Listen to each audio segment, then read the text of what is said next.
Hello and welcome to this fourth episode in our series, The Mystic Bible.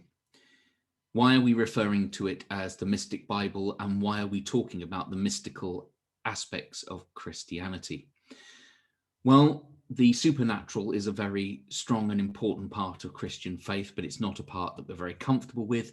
And as we've discussed in the last couple of episodes, there are some problems around using the word mystical or mysticism, and it is in itself challenging.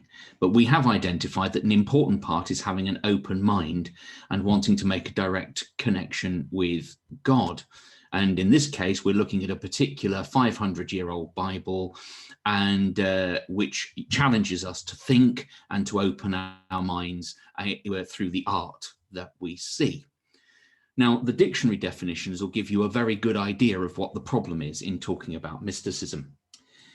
One definition here in the dictionary says, mysticism is a spiritual belief stating that a connection can be obtained with God or the spirits through thought and meditation, which is exactly what we're trying to do with this particular Bible and the art. An example of mysticism is believing that a direct connection can be made with God through sitting and thinking, praying, beliefs, ideas, or thoughts of people called mystics. I think that's a perfectly reasonable definition. However, here's another definition.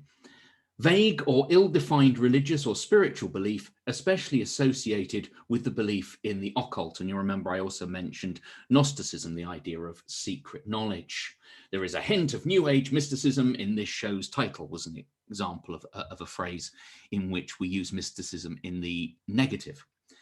Now, the purpose here is in looking at this picture, and the one we've got today is looking at Lot and the destruction of Sodom and Gomorrah. And it's one of the most horrific images and one of the most horrific stories. And in it, we are, as usual, from this Bible, expected to accept not only the presence of human beings as we would understand them, but the presence simultaneously of angels and God's direct presence. The bit of mysticism for tonight, and the bit to get our heads round and to sit and think about and meditate on, is to open ourselves to that idea about the negotiation with God about the destruction of Sodom and Gomorrah. There is a direct negotiation in which it is offered, well, if I can find just this few people who are good, will you not save Sodom and Gomorrah? And ultimately God says, if you can find one person in there that's good, I will save the place. And we know the end of that story is that ultimately the destruction of the cities come.